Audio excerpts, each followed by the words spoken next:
Hi, everybody. We are live. Thank you for joining us today. You're watching Stand Up Fight Back, where we discuss strategy and analysis for the progressive movement.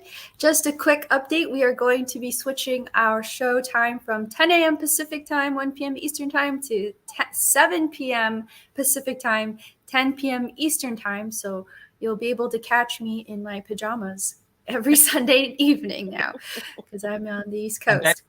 next Sunday, correct? That's starting next Sunday. So today we're here at 10 a.m. at our usual old time, but we are going now to 7 p.m.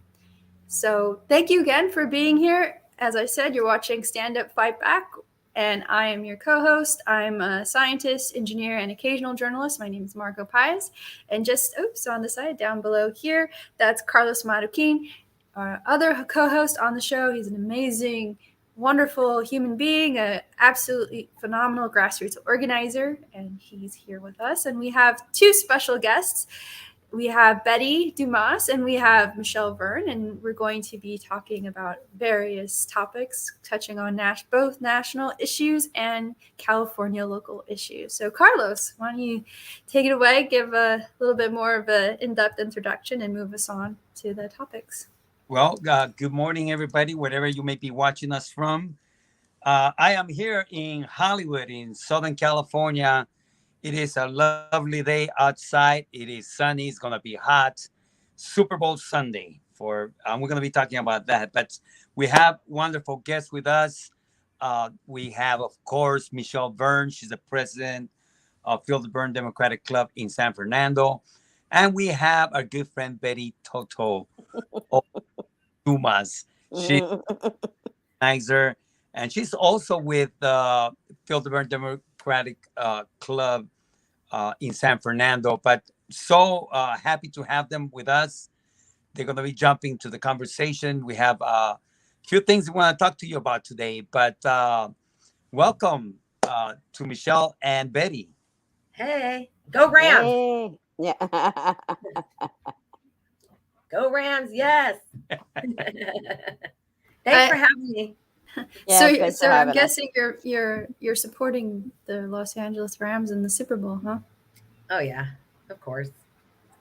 Are you both also big Super Bowl fans, football fans? I mean, Um, when I was Tangentially. younger, I was more into it. Now, don't have so much time, mm-hmm. but since the Rams are in there, I've been watching this season.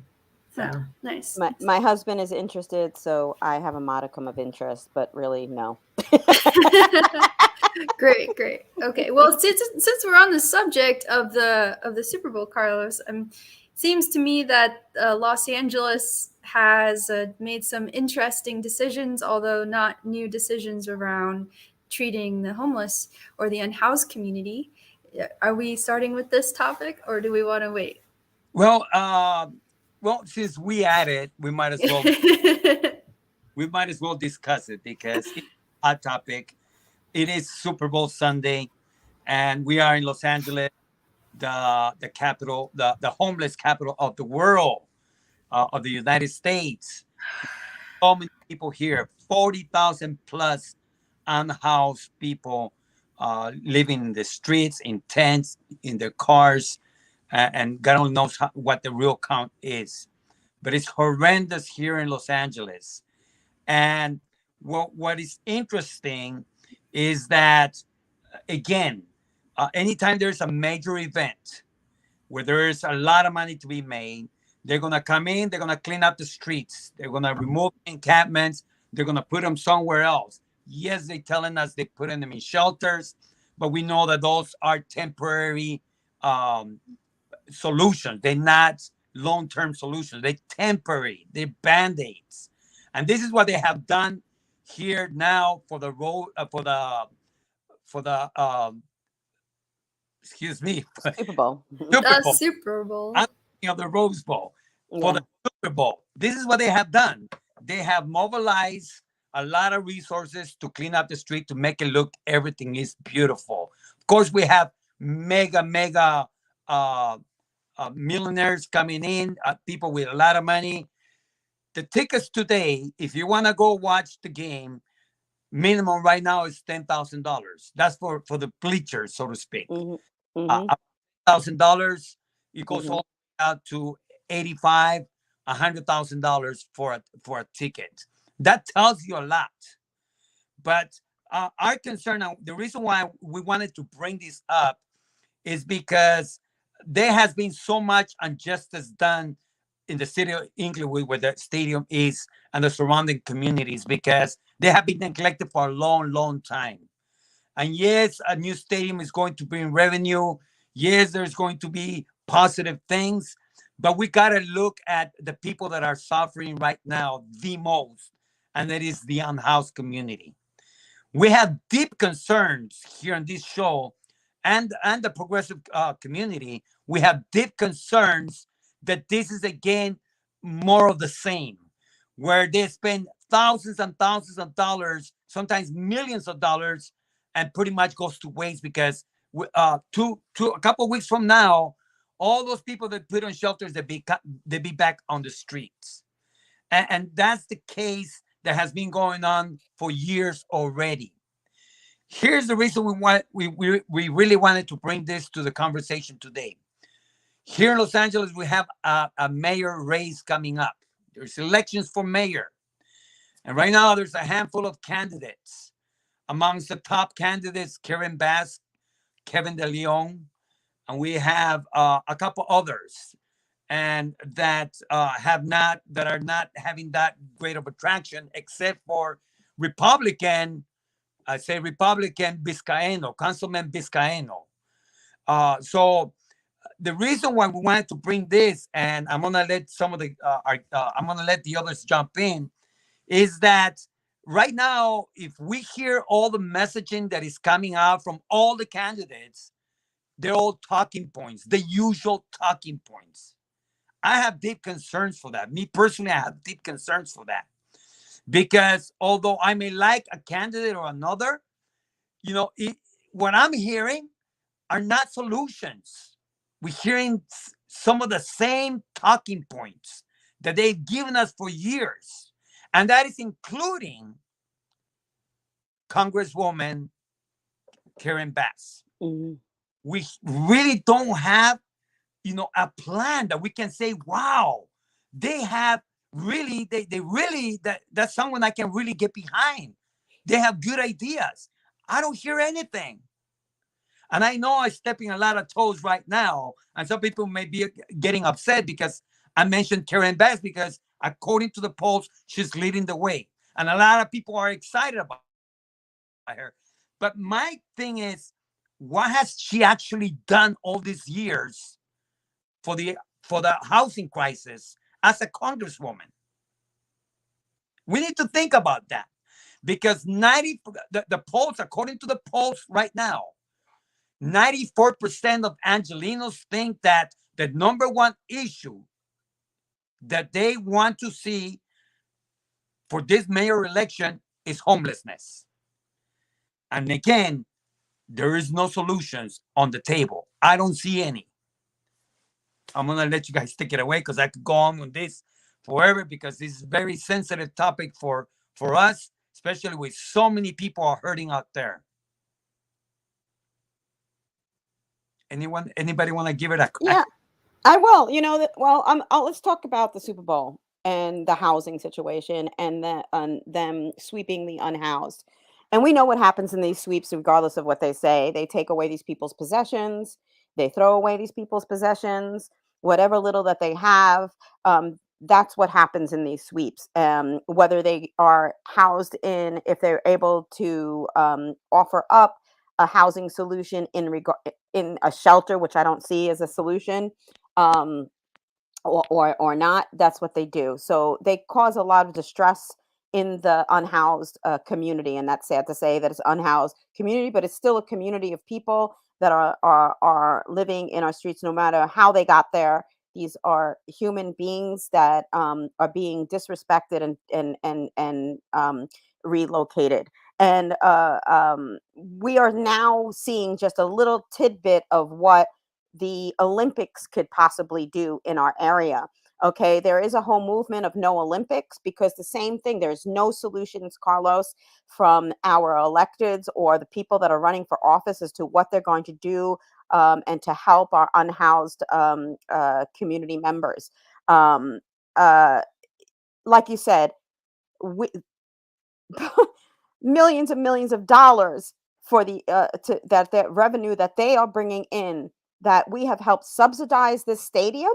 Okay, our tax-paying money has helped subsidize the stadium, and now I understand that we are also going to have our military forces protecting this stadium and the Super Bowl from and so our tax dollars are going into this private enterprise of football, of a football a game, and we see our unhoused community being disrupted, and no solutions for permanent housing for these folks.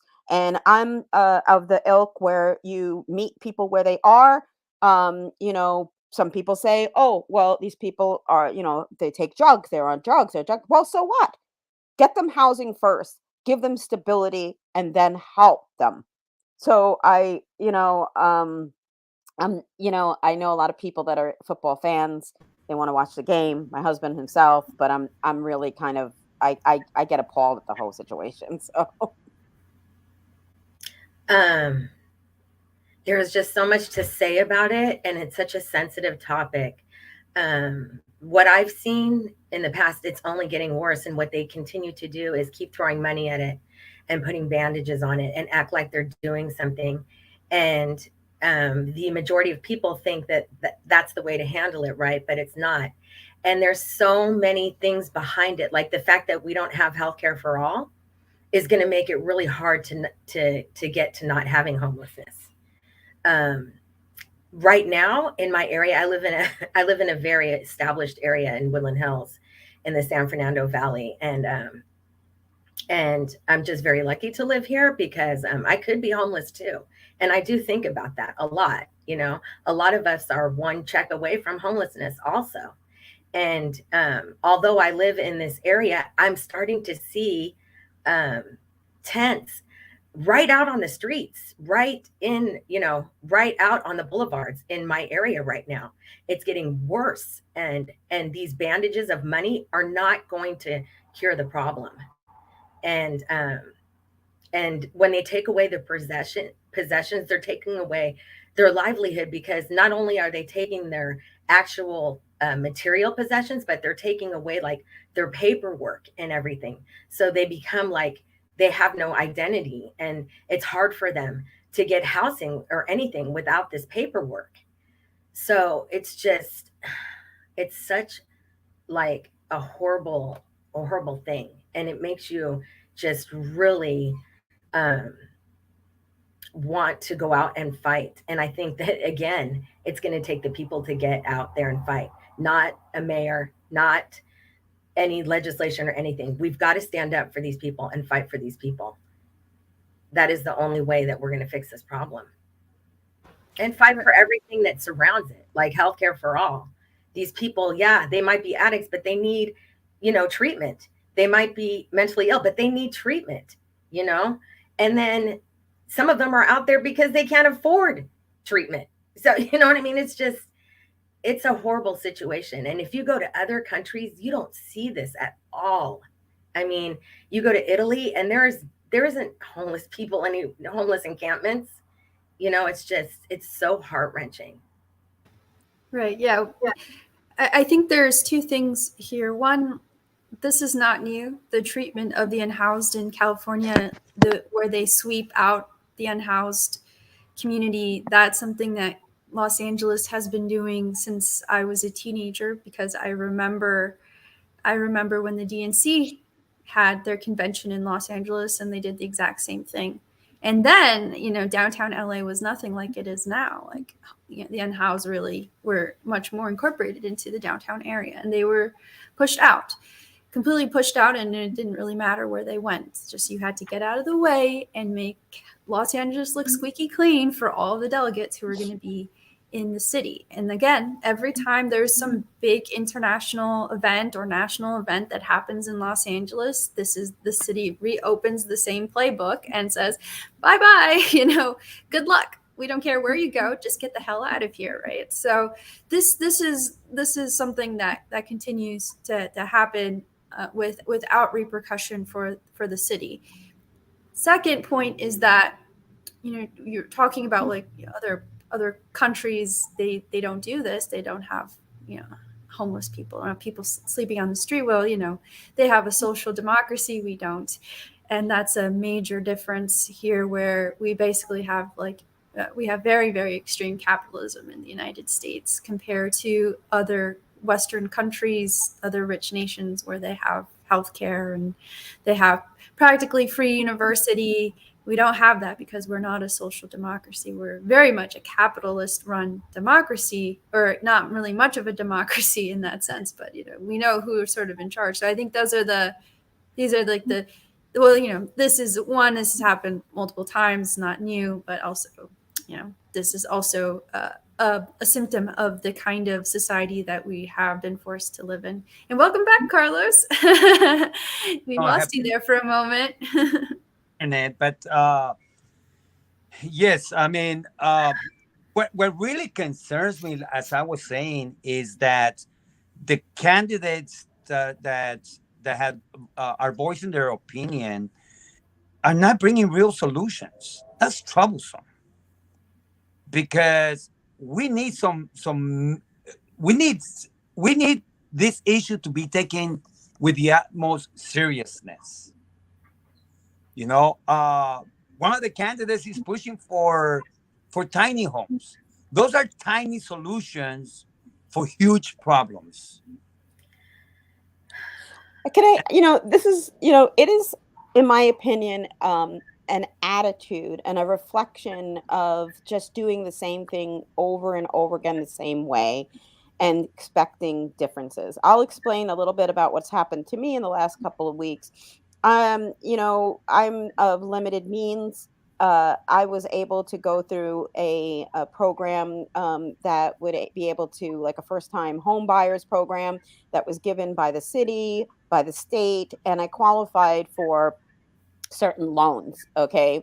And these loans have quite a bit of stipulations in them that are really, what I say, really oppressive, where you wouldn't actually have these stipulations in somebody that would get like just to, be able, had money and were able to get a loan from a, like an institution like Chase or, whatever, Wells Fargo and everything. I live in my condos for 17 years, in which I purchased through using one of the programs, which is the Los Angeles Housing Department. And one of the stipulations, I guess, that's in my loan is that I live in my home for the entirety of the loan, right? So I didn't realize this because it was 15 years later that they started to send me this paperwork with these legal stamps on it saying, hey, you know what? You have to prove to us that you live in your home. And they say you got to do it's like a means test. So I have to get all my documentation together, and every year I have to do this. And it's very alarming when you get these notices. It's almost like, the tax man is coming to you and you're like, oh my God, I didn't do anything wrong, but you feel like you did something wrong. You feel like, oh, I got to do this. And it's a lot of stress. And this is the stress that they put on people with low income to moderate income, because they do have a rigorous program that they put you through in order to get these loans. So there's no developers getting this money. It's just regular, ordinary people getting this money. And, so finally, even through the pandemic, like this has been the last 3 years, through the pandemic, they still made people go through this, right?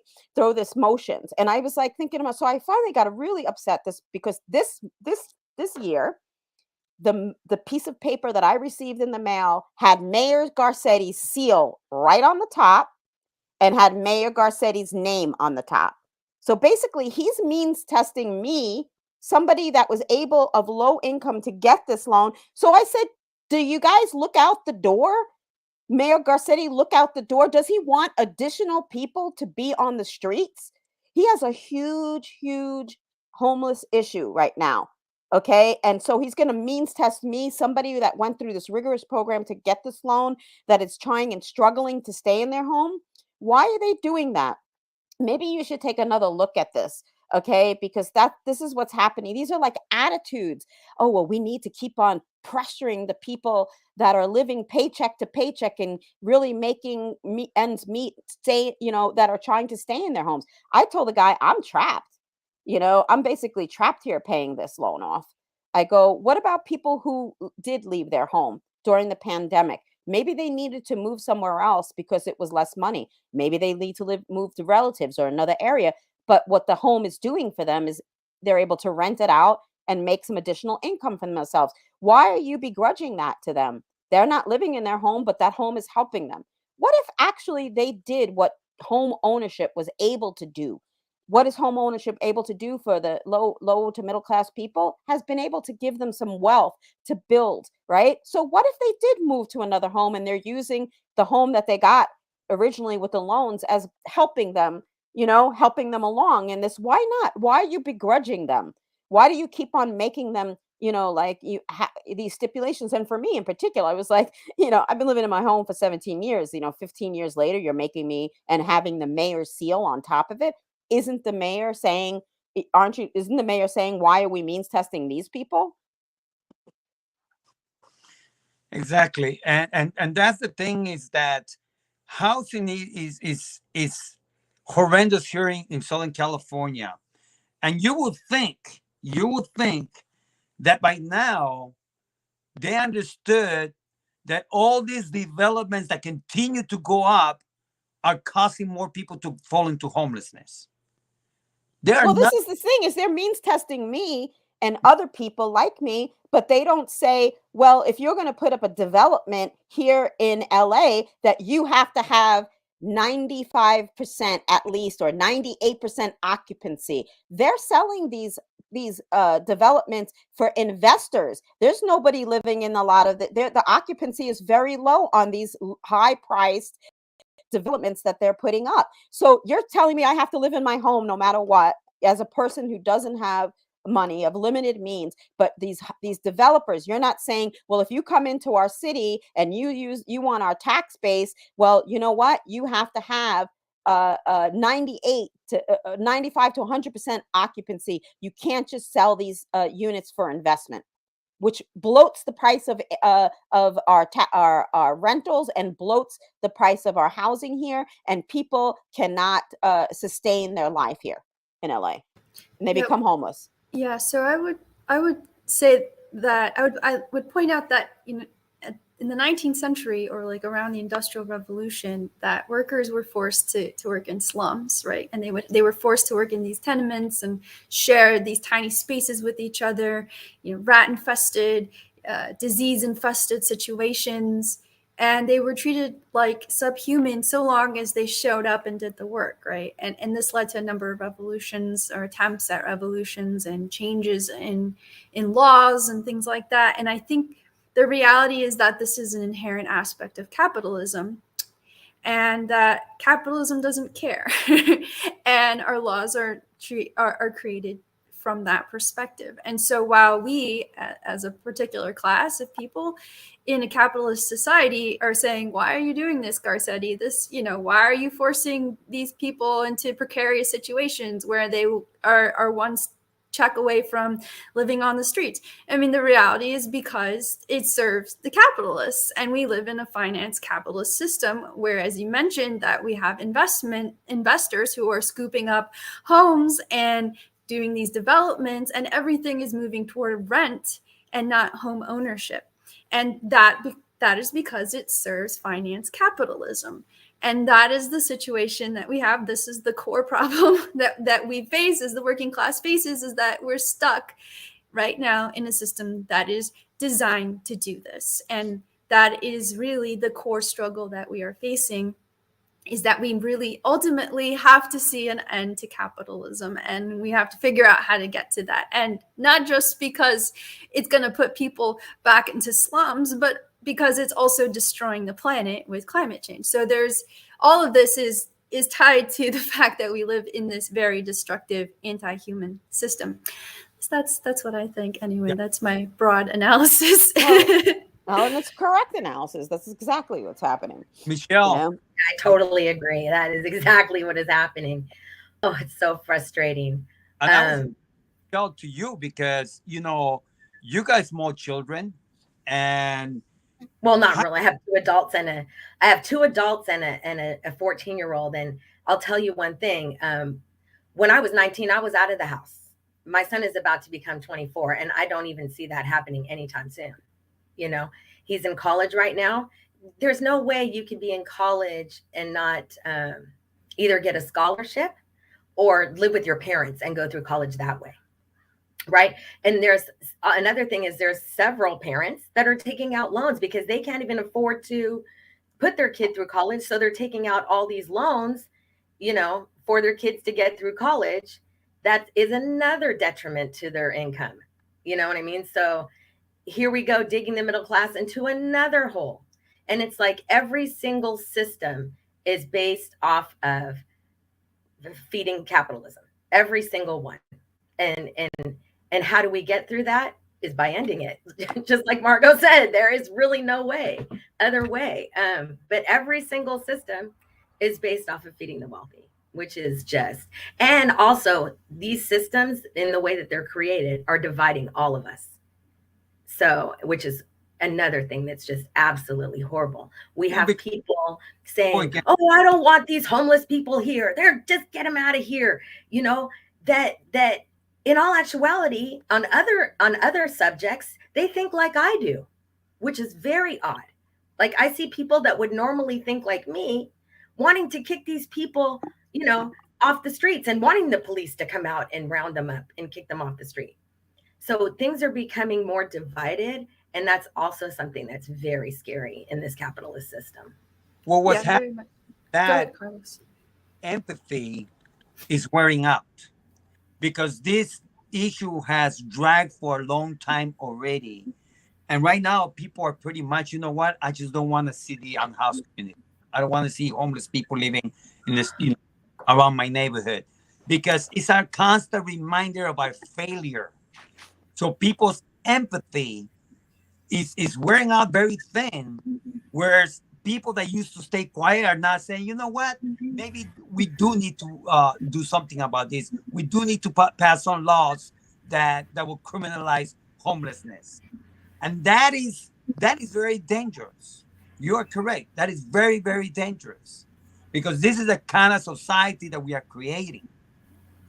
And what about when you fall into homelessness?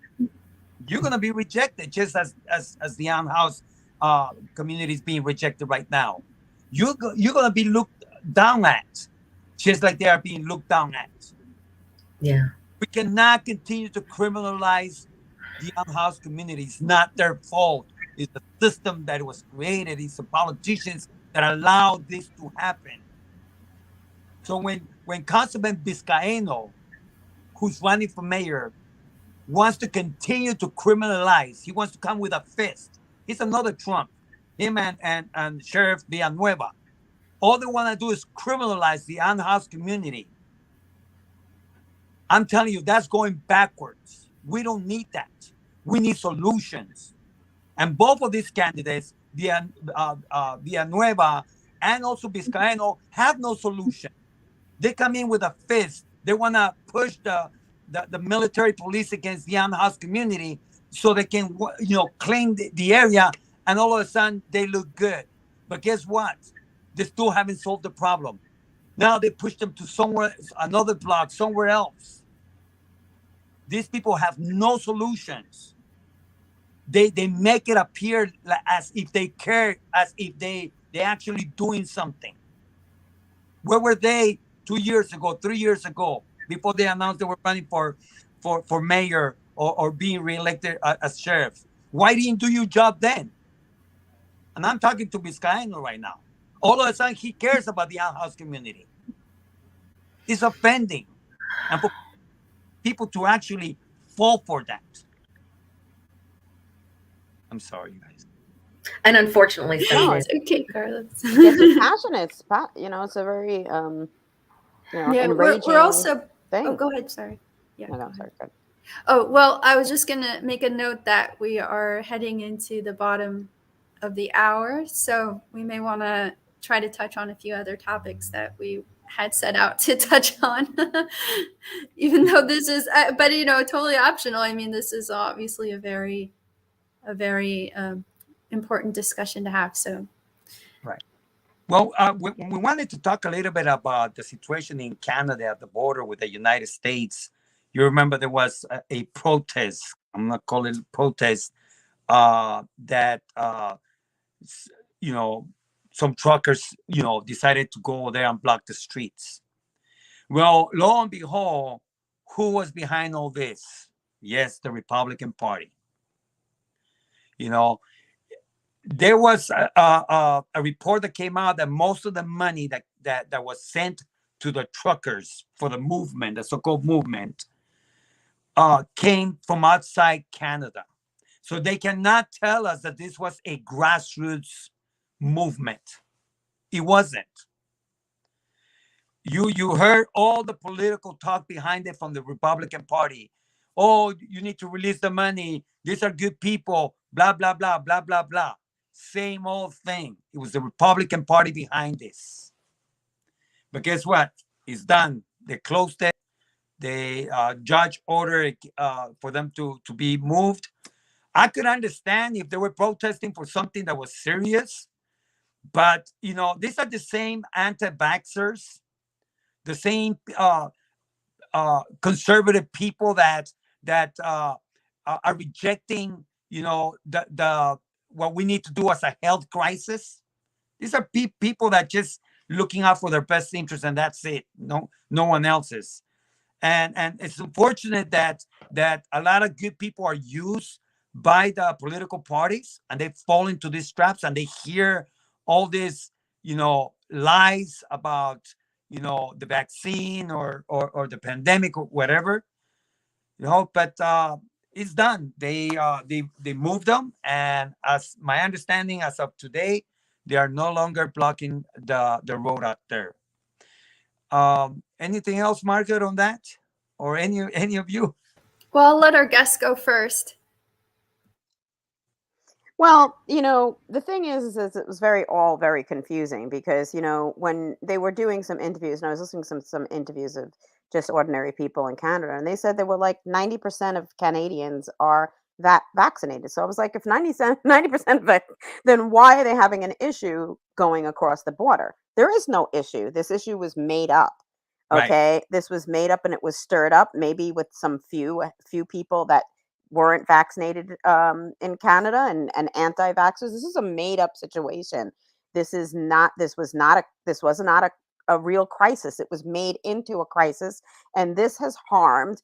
When you talk about Republicans, all about business, all about the money, all about the capitalism, but they basically harmed people that small business people with the commerce that goes across that bridge.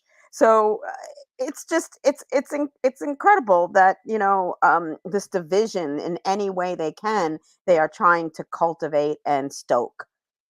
Right. All right. Michelle, Totally agree. I was going to say the exact same thing. Okay.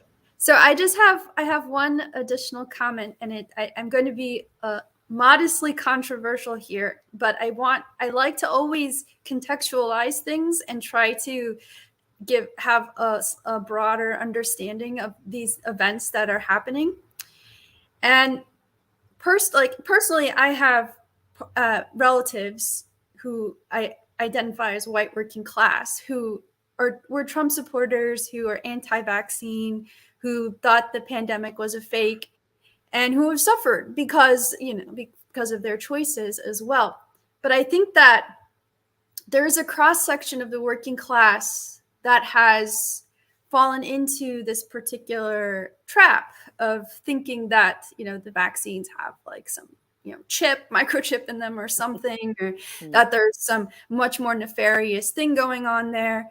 But at the same time, they're not necessarily wrong to be questioning the statements either from our institutions or from the pharmaceutical companies, because they themselves have a history of pushing medication on people that's not necessary, or hiking prices, or the FDA making, egregious mistakes, and the fact that there's so that our pharmaceuticals are for profit. So there's a complete failure of our institutions as well. So there is a fault to be had there.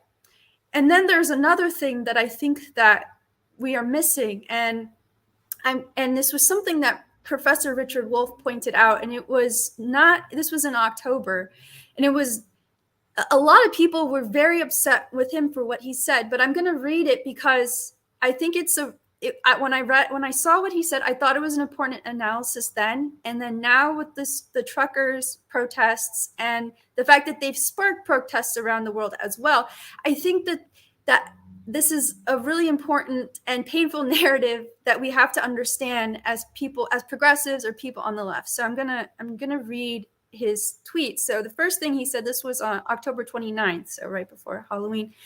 He says, okay, now remember that Richard Wolff is a Marxist economist, right? Okay, so yes, he is. Let's be clear here when I read this to make clear that he's not a Fox News, right-wing guy. He says, it's not pro versus anti-vaccine. The issue is class struggle. Having employers dictate / mandate become intolerable for employees. I'm sorry. The issue is class struggle. Have employers dictate / mandates become intolerable for employees. Record job quitting, strikes, and refusals of mask / vaccine mandates say yes. Opponents of mandates attract anti-vax and right-wing recruiters, but there are important recruiting possibilities for the left too. Many employees resist mandates for reasons close to why so many are quitting jobs and striking against employers. Anti-mandate movement is not all right-wing or anti-vax. Its labor militancy component deserves interest and support. It is an important opportunity to fight the right and build the left. And I think that this is something that we're missing in our analysis of the truckers from the left and progressive side, is that the core of these people who are opposing the mandates are working class. And we really can't ignore that reality. And the question is, how do we bring them back? How do we connect with them? Because in order to really get the solutions that we want, we need working class unity. And if the working class is divided over vaccine mandates and mask mandates and the pandemic, then we have a huge hurdle in front of us in order to get to the goals that we want to achieve as a unified working class. So as while I agree that them protesting because they don't want to get vaccinated, or they think it's not necessary because they think there's a microchip, and I agree that this is there's a big misunderstanding there of the public health concerns, right?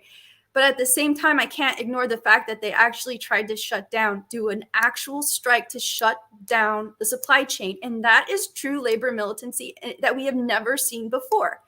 And the question is, how do we harness that in the right way? Because I would have loved to have seen them do this for something else, like climate change, like literally shut down the supply chain, because our supply chain, a good percentage of it is to transport fossil fuels.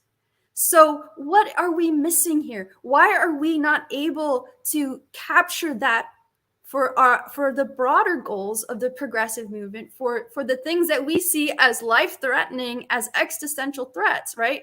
What is it about these mandates? Why were the working class, like such a big portion of the working class, able to be captured by this idea and these conspiracies, right? These are things that we really have to seriously think about as part of a unifying strategy. And so, and what I am seeing is that, this happened with the Tea Party, right? The Tea Party was very much an AstroTurf thing that was also, again, started by rich donors or whatever on the Republican Party, and they did it to be disruptive around Obamacare, right? Mm-hmm. But the Tea Party also took on a life of its own, and they started electing politicians to vote out the Republicans they didn't like, and that's how we got people like Ted Cruz. So even though that these things can be astroturfed, it doesn't mean that they remain astroturfed. They do take on their own life of their own. And that's the thing that we really have to keep in mind when we are looking at these protests. Like, we can't just completely dismiss them as much as we'd like to do. Like, I feel I'm as frustrated as anybody. You know, I'm stuck in my apartment. I refuse to go outside. I live in Georgia, and we have the worst vaccination rates here. So I hide. You know, so we don't have a mask mandate. We have nothing. So I think, yeah, we have to really think seriously about what this means, because we're missing a huge chunk of people, and we will continue to miss them, and they will continue to move towards the strongman type person, the authoritarian person, even though right now they're saying, I'm actually being anti-authoritarian, because I'm saying you have no right to stick this in my body. You have no right to tell me that I can't cross borders because I'm not vaccinated, right? Sure. But there's also a nationalistic element to this as well. And that's the aspect that is concerning to me, right? And all it takes is another Trump to say, I hear what you're saying, people. You've been ignored. The Democrats, they've ignored you, or even the Republicans ignored you. I'm somebody different. I hear your concerns, and I'm going to change that for you. All I ask in return is your absolute loyalty to me, and to do whatever I tell you to do. And how many people are going to do that? A lot of people. And this has happened over, going back to like the Roman civilizations, right? Become fully indebted even then. And I'm pulling from David Graeber's Debt, the first 5,000 years. If anybody is interested, like if you want to see examples of this, people were forced into serious debt. Strongman comes around, says, oh, I'll wipe your debt. Just do what I tell you. And they did. So these are things that we have to keep in mind. And because it's happening right now, and we have to just make sure we keep our minds clear and look past the divisive politics that come out of the corporate media narrative, because that's essentially the goal here, is to continually keep the working class divided, and this is one way to do that. So we have to figure out how to cross that division and reach these people who have figured out that they have labor militancy now. We just have to get them to do it for things that will actually really benefit them and actually truly give them real freedoms. So, exactly my assessment. well said. Well said. So no, I'm telling you, this is it was interesting to see those developments. It was interesting to see who was behind it. And it is interesting that people have sold themselves out to Donald Trump. They literally will do anything for this man. Some people are willing to die for him, as insane as he sounds. But anyways, wow. Can I just add something to Margot's? Yeah, I have no solutions, but I understand what you're saying, because I just basically, I said at one point, it was like, I really feel like one of the major ways that we're going to get out of this is a general strike, getting everybody together on the same mindset in labor to strike as a general strike. Okay. But how do you speak to each other? There are people that are what you would consider right leaning or right in labor. Okay. And they just used, like you said, militant labor action for what they felt they believed in. But how do we message them about what exactly, like I was saying, with the sanctions? How do we message them to make them believe they are actually being sanctioned when we are talking about, whether it's the environment, okay, and not moving away from fossil fuels? How do we say that you're being sanctioned because you're not able to earn a living wage? How do we say this and message to them that yes, this particular group, it was vaccines was it, but how we say that our issues that we are struggling with, that they are also struggling with, and that's really what's behind all of this. It's that we our power has been ripped away as labor. What we have built up is being ripped away, and it's being and to get together and use that labor as shut down, have a general strike together. understand, have segmental strikes together, saying that no, we're not going to stand for this anymore. We're not going to stand for this. So it's I don't have the solutions or the answers, but it could come in the messaging, possibly, and it could be getting together with these particular groups and just trying to find that common type ground, Right. to work together. And Yeah, and then oh, go ahead, Carlos. yeah, and that is the key right there. Is us coming together. So that happens in different ways. But I think that part of the stuff that we need to be doing is we need to be educating the public. We need to create opportunities where we are constantly educating the public on the issues. The public is composed of people with all different kinds of political opinions and and and uh, and following, right? So when we educate the truth, people know that whether you're Republican or Democrat or independent, whatever, when somebody talking the truth. So I think that that's what we need to be focusing a lot of our energy is educating the public about the issues, because the high cost of rent affects everyone, Republican or Democrat. Do you think that the Republicans love to pay high rent? No, they don't. Do you think the Republicans like to be paying their student loans forever? Of course not. So we need to continue to do, and this is why Medicare for all became so successful, where the vast majority of the population wants Medicare for all, is because once they understood the issue and how it affected them, they wanted this. They want that. So it's the same thing with these things. We may have differences with politically speaking with other people, but we need to educate ourselves and others on the issues so that we can join our forces. That's what we did when we were fighting foreclosures. We're fighting together. We're not asking, what party you belong to. No, we're fighting against the wrong that was being done against a people.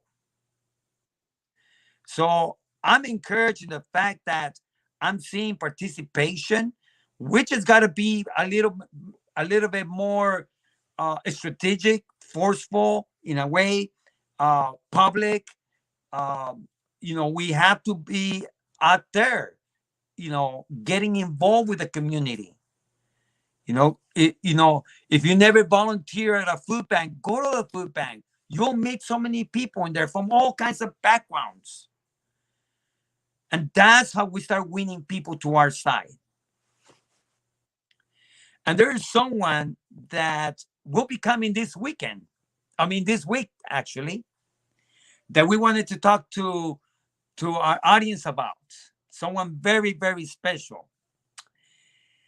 Who wants to give that information out about our upcoming events that we are having this week here in Southern California? I'll talk about it. Of course. Go ahead. Senator Nina Turner's coming to Cali, and she's having several fundraisers. And we are hosting one for her with Carlos and Feel the Burn San Fernando Valley and Yolanda Nogueira, I think that's how you pronounce her last name, in Eagle Rock. And I'd just like to say, if you've never had a chance to hear Nina speak live, now is the time to do it. She's amazing. She is inspirational. She is why I'm where I'm at today. I first heard Nina speak on YouTube at a Bernie rally in 2015. And I was just enamored with her. And then I saw her in San Diego. I actually took my daughter. She was, I believe, 9 or 10 at the time.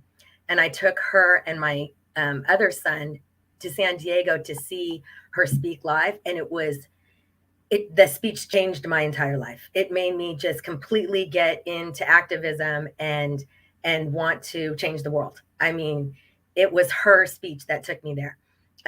It wasn't even Bernie's. And Bernie, I've been following for 30 years. But when I heard her speak before him, it just blew me away. And I have been doing everything I can for her since. And to where I have been in her presence so many times, I don't even know how many, to where she last October did a fundraiser for her PAC at my house.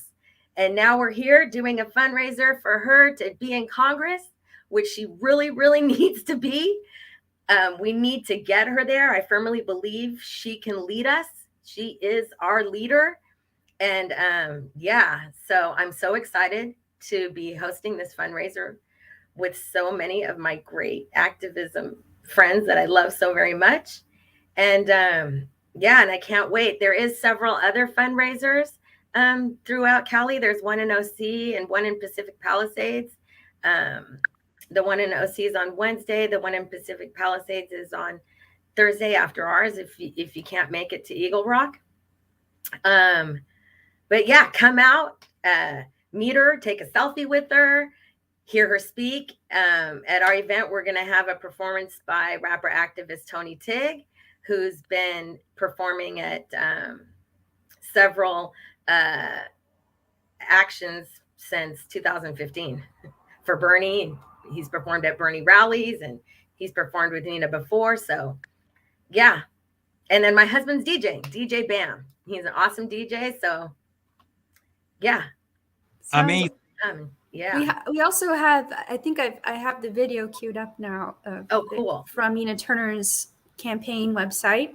So maybe we'll go ahead and play that right now. Oh, hang on a second. Let me see if I got this right. Okay. America is at a crossroads, wrestling between two futures. Do we sacrifice the poor, the working poor, and the barely middle class to protect the ultra wealthy? Or do we treat our people as America's greatest asset and ensure everyone has a real chance to live a good life? Families are struggling with higher gas and food prices, stagnant wages, and shrinking benefits, while corporations make record profits. These are unprecedented times. Our leaders can't settle for just enough. They must fight for what we deserve. I'm Nina Turner, and I'm running for Congress because we deserve a voice for change in Washington. A leader who is on the side of the people, not out for the powerful or out for themselves. A leader who understands that healthcare has been denied to millions of Americans for far too long and will fight for Medicare for all. A leader who knows poverty is a policy choice and the minimum wage must be raised to a living wage. Who won't take a dime from special interest PACs or do their bidding. You deserve a leader who is from here, who knows what it's like to grow up and live their life in this community, who has stood up for reproductive justice and served on the front lines of the fight for criminal justice reform and voting rights, not for days, but for decades. A member of Congress that stands shoulder to shoulder with leaders like Bernie Sanders, unapologetically to fight for working people and speak truth to power. And here's the truth. Greater Cleveland needs a change maker, not someone who just go along to get along. We can put an agenda through Congress that puts working families first, and that's worth fighting for. Something you can feel. Good union jobs, expanded health care, child care, and climate justice. Winning the battle against Republicans and the holdouts in our party will only happen when we put it all on the line for everyday people. An America as good as its promise is worth fighting for. Our children are worth fighting for. Our future is worth fighting for. Well, so yeah, come and join us and meet her. Can you repeat the date and she's going to be here with us? Sure. Thursday, February 17th at 7 p.m. in Eagle Rock. RSVP to get the address, make a donation, and bring everybody. Bring your friends, share it with your friends and family, and come on out. I mean, the last time be inspired. The last time you had her at your house, it was just amazing. She was even out there dancing with us. Yeah. It was a fantastic event, and she is so inspirational. And California has been one of Californians, and Southern Californians especially have been one of her greatest supporters. We understand that even in Ohio, she will bring forward the progressive policy that we need on a federal level that will definitely affect our state level politics. And I just want to say, on the east side of LA, we need to get going, get to our fundraiser, and come here, Nina. We have some other Democratic clubs that will be joining us. We have the Pacific, what was it, Michelle? Pasadena, Democratic Pasadena It's Foothill. the Democratic Club of the Pasadena Foothills. I will be joining us. We ask everybody to just come join us on the east side of LA. And if you belong to an organization or club and you want to join us and get recognized, you can email us at ftbsfvrc at gmail.com.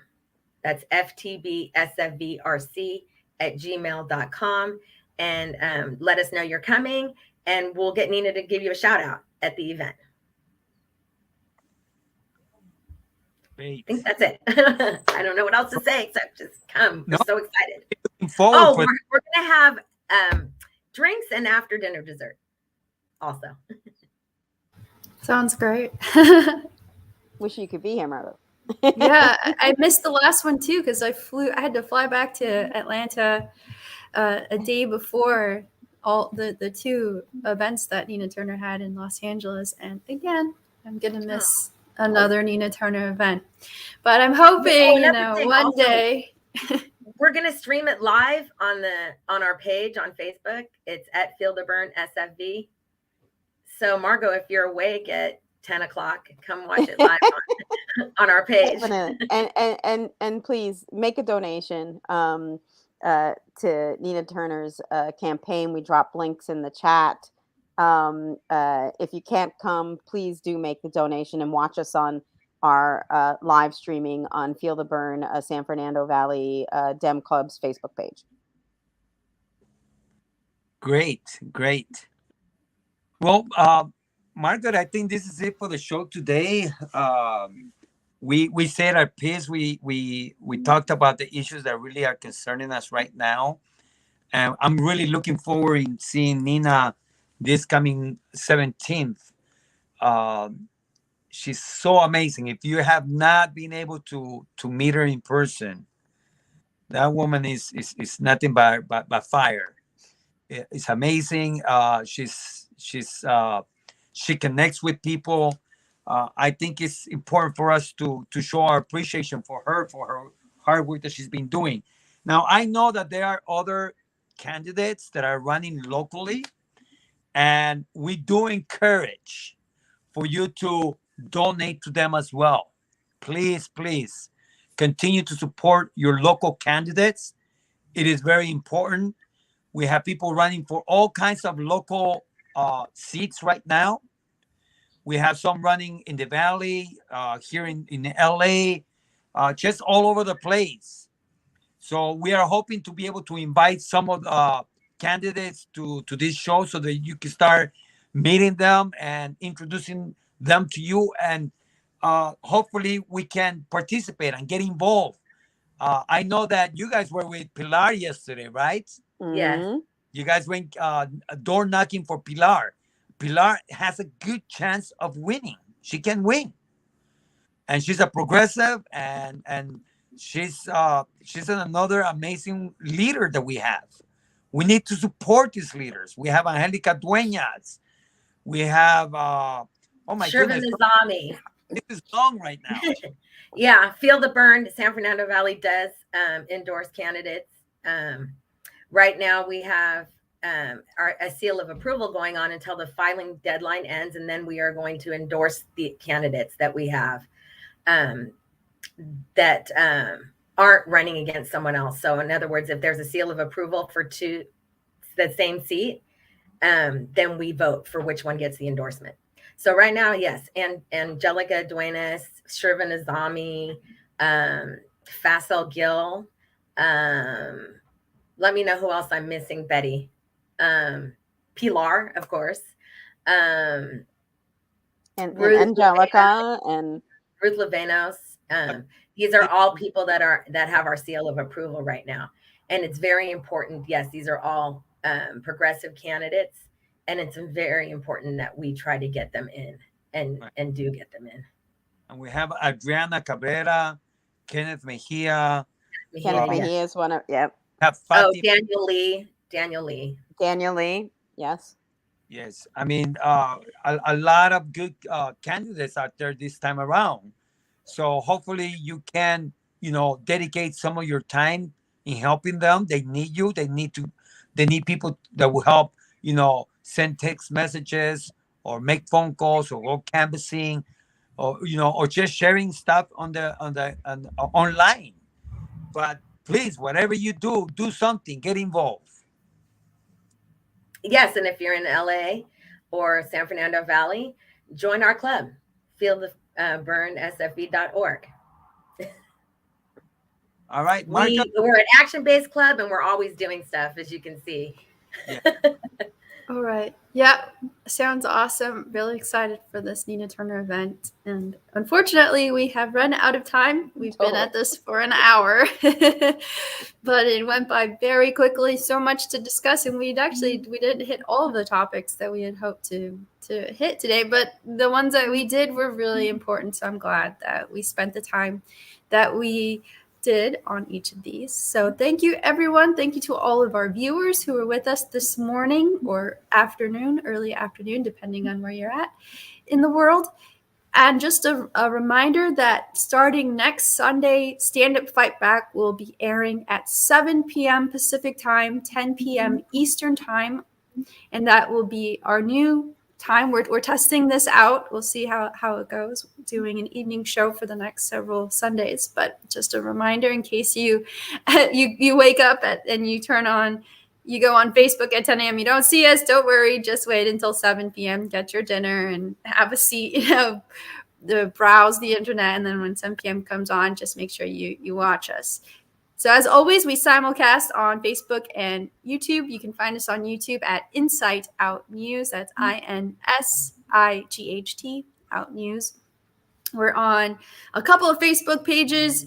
Unfortunately, we used to be on the Bernie Sanders Brigade page, but Facebook decided that our page was not good enough for them, so we've been censored there. But we also are on Carlos's Facebook page and also on Latinos, California Latinos for Bernie. So please find us on either one of those pages. And of course, as I've said in the past, it's always good to follow us on and subscribe to us on YouTube, because it seems that we fly under the radar much more on YouTube than we do on Facebook. The algorithms are a little bit more crazy, or a little crazier on Facebook. So please follow us on multiple platforms, and we'll do our best to be here every Sunday, as always.